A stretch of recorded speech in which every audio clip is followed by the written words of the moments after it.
Alright, this is what it looked like the day the saw was delivered, and a couple days later, actually, I'm bringing it down to my shop. It's a little bit too heavy for me to carry, so I got the old John Deere out, and that had been sitting since last fall in the tractor in the garage. It had a dead battery, so I had to charge that up first. But now you can see just about all that snow is gone from last week, and my wife's flowers are starting to poke through the ground there. So and the snow blower there on the left just got used maybe about 5 times this year with no big storm. So it's been a real mild winter so far.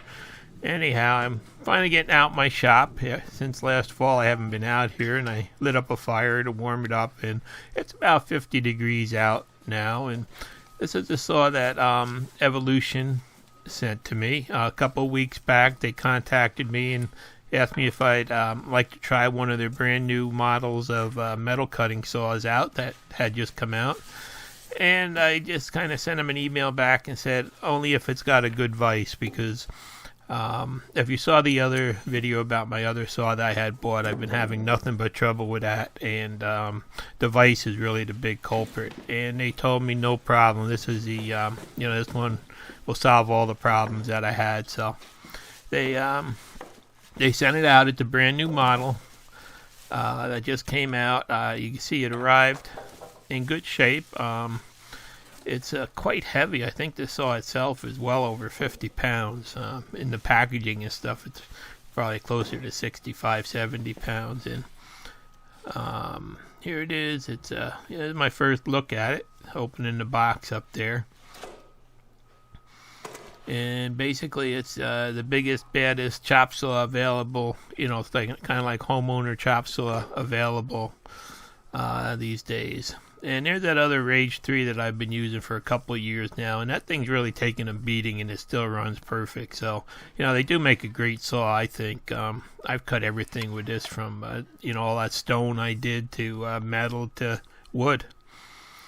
And here's that other one the one I had bought from Northern Hydraulics a couple of years ago, and I did put a notice on it on that video I made about it that I don't recommend the saw, because I started having big trouble with the vise there. Actually, you can see the whole head there is rocky now, but I also had trouble with the vise. That was the main problem. And in the beginning, a couple teeth came off the blade, and it's also there's more chip now, but basically it seems that that's all due to the clamping. You can see this vise, actually the clamping screw on had like a V-cut thread on it, and the threads are almost gone off that cast piece that goes over and locks them in place. So that actually can pop loose when you tighten it or you're using the saw and let the clamp loose. And then you can kind of see, I'm just throwing a piece of tubing in here, but you can see that back clamp there actually bends as you tighten the clamp. Everything actually bends, and as that bends, a piece comes loose. And I've had a couple pieces actually jam in the saw and just about flatten out that back clamp there when the saw jammed up. And the same thing with the with a square piece of tubing. You can see there the big gap there, and I keep bending it back, but it's just not safe to use this way, to tell you the truth. So that was the main thing that I really wanted in a new saw, was a really good clamp. And here you can see this clamp actually has a nice Acme thread that won't tear apart that little flip over thing there, and that's going to lock good when you clamp it. And it's also a big cast steel. You can see how nice and thick that clamping face is in that back support there. That's a big cast steel assembly too. So it looks like this really should solve most of the problems, because once that clamp starts bending, and you can't cut on an angle or anything else. And this one looks like it's going to work. And you can also see the pivot in there. They put a nice heavy-duty shaft in there that looks much larger than the other one. So it looks like they've pretty much solved, the problems that I was experiencing. So this would be a good test to see. The base of this is actually really nice, heavy-duty cast iron or cast aluminum base. And it's got the tool goes in there that pretty much does everything. And then there's a chip tray in the back that pushes in, and you use the tool to actually lock it in place, a little spring-loaded thing. So this one also comes with a nice support for the clamp for when you're cutting tubing or round items. And this could take a 15-inch blade, so I'm going to buy one in the future, and these are spacers you use with that blade. So here I am getting ready to do my first cuts in some 2x2 1/8-inch wall steel. And as I said, Evolution did supply this saw to me, but the good thing about Evolution is they let you do an honest opinion of their saws. They don't edit anything or monitor anything.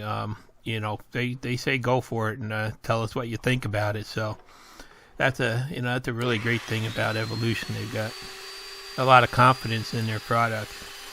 So I'm just showing some of the maxes that I can cut and stuff there as we're going along and doing this. But there you can see, well, it's a brand new blade and everything, but that was 1/8-inch wall 2x2, and it cut that like it wasn't. I mean, just like hot knife through butter. It was just unbelievable. And I haven't done anything, checked any of the angles or anything on it.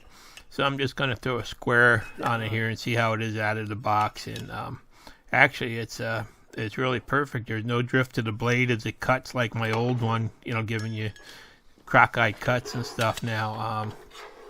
It just, that first cut was wonderful. And there's a little magnetic wand I have bought from Evolution for my milling machine a while back. And I tell you what, if you got one of these saws and you're, you know, cutting metal, it really does help clean up the mess afterwards. I mostly bought it to separate aluminum and steel chips so I could, you know, scrap out the aluminum. And then this is just a piece of, I think it's 3/4 by 1.5 by just a little bit under 1/8-inch wall tubing. And you can see it's a short piece. I wanted to see how I could clamp a short piece in there. And pretty much you can see that's real. This is all real time how it went through there. And it seems to cut a lot easier than that old saw that I had ever did. And it seems to be really a lot more accurate. Everything is just cut perfect in 2 axes. You know, all these are just about, they look as if you machined them almost. So it did a good job on that too. And so now I'm just going to try a piece of 2x2 angle. This is 1/4-inch wall angle. And to get maximum blade life, you always want to kind of cut angle like this. Evolution has some really great videos about how to maximize your blade life. And you know, they really do work. You don't want to cut into flat surfaces. And there it is. That was some 1/4-inch wall 2x2, and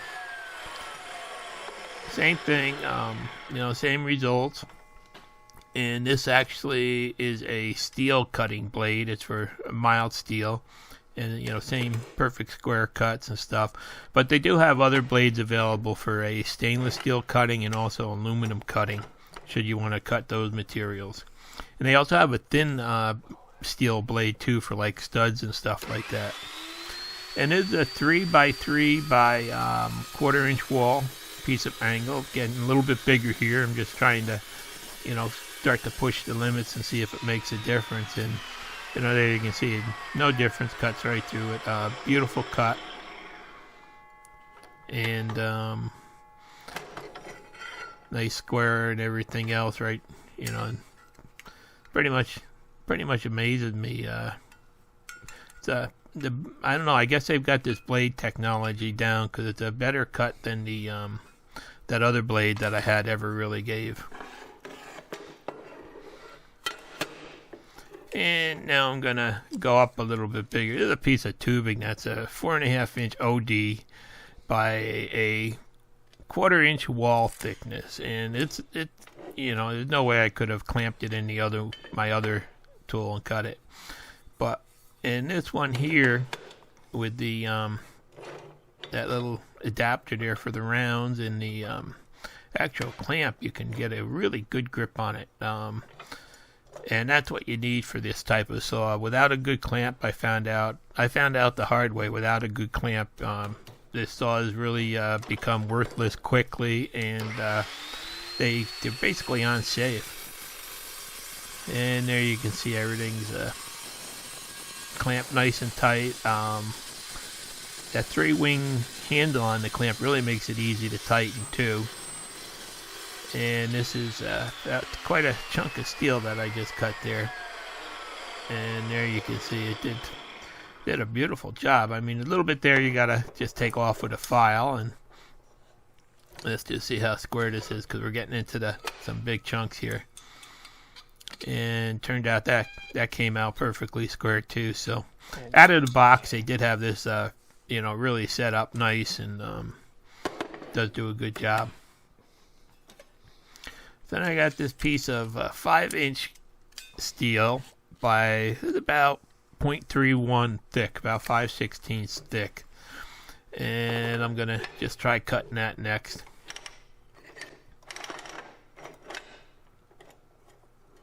And you can see there, I can really crank down on that clamp good. Nothing moves. It's pretty nice. It's really nice. My troubles I ran into is with the clamp in that position, I could not get the blade guard to go out and go down. So I figured, what the heck, I'll try moving that back fence forward. It has 3 positions that you can use it in, and for cutting any angles, you have to move it to the front too. And for cutting straight, getting your maximum cut, you move it to that back one.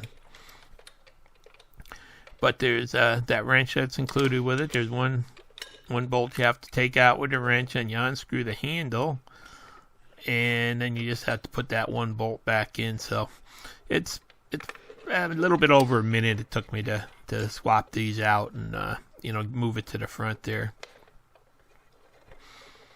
There's a nice shoulder screw that locks everything good and tight. And then you can see that little plunger there for setting the angles too.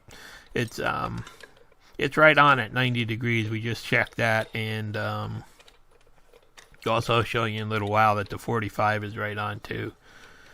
But a nice little ratcheting handle there. Everything's real easy to use on this. So I figure I'm gonna see if I can cut this plate standing up like that, because that's the right way to cut it. I could cut it laying down, but that really takes away from the blade life.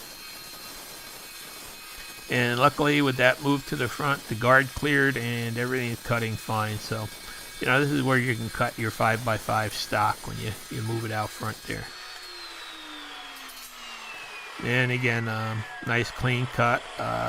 Didn't get many. I noticed with this saw, you really don't get many chips thrown back at you. You still need safety glasses, but you don't get the hot chips hitting you like the other saw either. And again, that was right on, all ready to weld. I mean, there's no machining needed. A little bit of grinding for V's and clean up, but it's done a wonderful job. Then I decided I'm going to try the 45-degree detent there, and I'm not going to set it or get out any kind of a angle gauge or anything to set it up. I'm just going to clamp it in place. And this is where I couldn't do any angle cuts on my other saw because the clamp had gotten so bad. They just shift and actually jam in the saw and bend that back clamp plate even worse. So this one here, you can really, you can see that it really does, clamp it good. And actually this is a 3x3 by a little bit over 1/8-inch wall piece of tubing. And there you can see it cuts right through it. It goes a little bit slow on the flat sections of it, but once it gets through them, it cuts nice. Another perfect cut. Really, really nice job. And let's just, double check it, make sure everything's square and at the 45.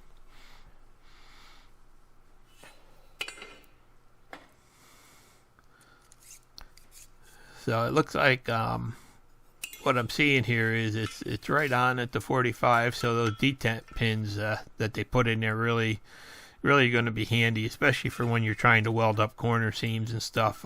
No machining or grinding required, really.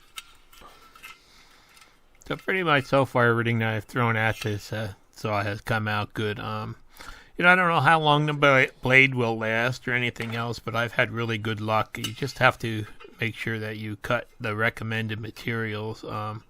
I mean, I've seen some people say that like those multi-cut blades, they wore out the first time they used them, and I asked them what they cut, and they said, oh, some old angle iron bed rails or something like that, and those are hardened steel, and you can't cut them with a saw like this. You need to use one of the abrasive saws. But there you can see the stop has that little detent pin, and it's also got some angles marked on there for the other angles, and everything locks down really nice and tight, and the that blue handle is made nice. See how big it is so you can get a good grip on it? So now I'm just going to move it back, and same thing, you take that one screw out, just loosen up that shoulder screw in the back there, shift it to the back, and put it all back together. So there's no misalignment or anything, no readjusting when you move it. Everything pretty much goes right back in. And you see they did put a steel plate in the cast aluminum base there for the vise to ride on to stiffen that up a little bit. So, it looks like they really thought out the engineering on this and did a good job, because everything seems to work good. And put that back on. But if you notice, I forgot the washer. It's still sitting there. I had to go back and put that on later. That's why I got to take so many extra turns here. But you can see nice big handles on everything. The locking pin to lock the head down to carry it. It's it's got some designations on there for the power requirements and stuff. And one of the best features on this is this little safety switch. It doesn't have a button you have to find to hold down to squeeze the trigger. You just grab it, and whether you're right-handed or left-handed, you can just slide your hand sideways and unlock it and pull in. It's just so easy to use, and you could even use it with a glove on too. So that is they did put a lot of thought into this. And now I just got another piece of threaded rod I'm going to try, just to try another piece of mild steel. And this is a 3/4 inch threaded rod, and you can see it's no challenge for this. And real nice cut. Just need a little bit of sanding on that one spot that where the thread, it cuts through the thread. And what the heck, I've got a piece of 1x1 steel bar laying there, and I'm just going to try to cut a piece off of that. And this really is putting a good load on the blade and everything else, and just went nice and slow, and it cut right through it. Did a really nice job on it. You don't want to push it too fast, so you just want to just let the blade go. And this one's so easy to it's kind of counterbalanced really good, so it's easy to work. And there you can see that's a beautiful cut for a 1-inch bar, and it's also dead square. And this is where this little magnetic tool comes in handy for cleaning up, after you're done with a job. I use it mostly on my milling machine, but I'm just showing you here that it really does pay to have, because these chips get in your shoes and stuff, and you walk in the house with them, and your wife gets really ticked off. But there you can see, you pick them up, then you just pull the plunger out, and they fall right off. So I'd highly recommend this, whether or not you've got one of these tools, if you do any metalworking. And it does have a 15 amp plug with just a 2-prong on it. And here's that chip tray. Let's look in there, and you can't get it out, it turns out, with the saw head down. So I just had to pull that up and pull the chip tray out. And the one thing I'll say is this chip tray only caught maybe about 1/3 of the actual chips that came off the saw. So it's not perfect, but it does catch some of them. So this is just kind of a first look at it, and it did cut everything perfect that I ran through it. And I do have a project planned for it this spring with my little trencher. I'm going to build a roll cage for that, and some other additions to that. So really, I'll get to put it through some paces and see exactly how I like it. But I really this is just so much better put together than the other saw. But at the same thing, it's a $200 more saw too. So. And there's some of the tubing for my my roll cage I'm going to be building, and I'll have to fire up the plasma table too.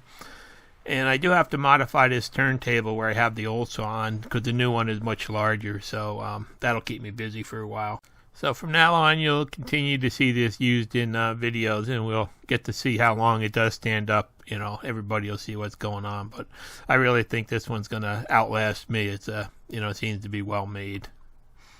And the amazing part is it does come with a 3-year warranty, right out of the box, so that's a good thing. And they do also have a slightly smaller model that looks similar to it. And I tell you what, that old Rage 3, that's my favorite saw there. So, we'll see how this stands up over time. And I just thought I'd share this with you because it's a brand new model that just came out. Thanks for watching. Please subscribe.